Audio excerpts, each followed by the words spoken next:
بسم الله الرحمن الرحیم. عمران خان ژوندی دی یا عمران خان مړ دی؟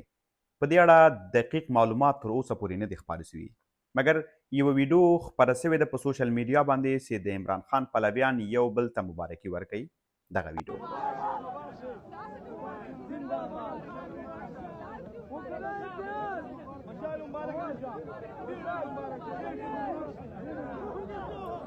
دا ویډیو په سوشل میډیا کې لاس په لاس کیږي او ویل کیږي چې د عمران خان یو شمېر پلویانو ورسره لیدلي دي،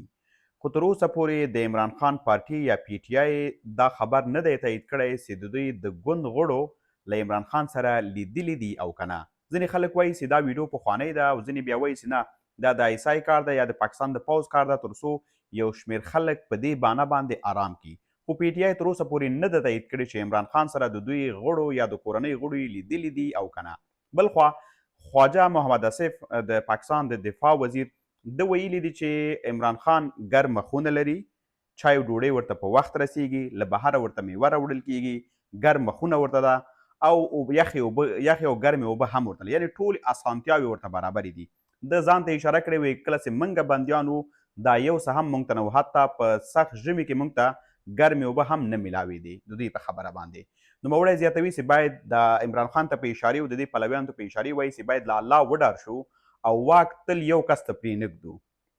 دا په داسې حال کې ده چې دغه څو ورځې د عمران خان د مرګ اوازې په سوشل میډیا باندې خپرې سوي دي. د پښتونخوا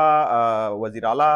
سهیل افریدي څو ځلې کوشش وکړ چې عمران خان سره وګوري، خو تر اوسه پورې بریالی سوی نه دی، ځکه ده د پاکستان له ولسمشر نه، د پاکستان له لومړي وزیر نه،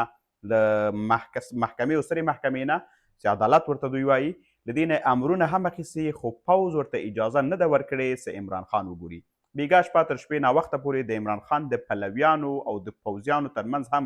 شخړې رامنځته سوې، اخ و ډپ رامنځته شو، ځکه د عمران خان پلویانو غوښتل چې هغه زندان مات کړي چې په کوم کې عمران خان بندي دی. تر اوسه پورې د پاکستان حکومت هم پر رسمي ډول په دې اړه څه نه دي ویلي چې عمران خان مړ دی که ژوندی دی. خواجه محمد اسف چې نن کومې خبرې وکړلې دې هم په دې اړه باندې ونه غږېده چې عمران خان مړ دی یا ژوندی دی، خو فقط وویل چې عمران خان ته هر څه وررسیږي.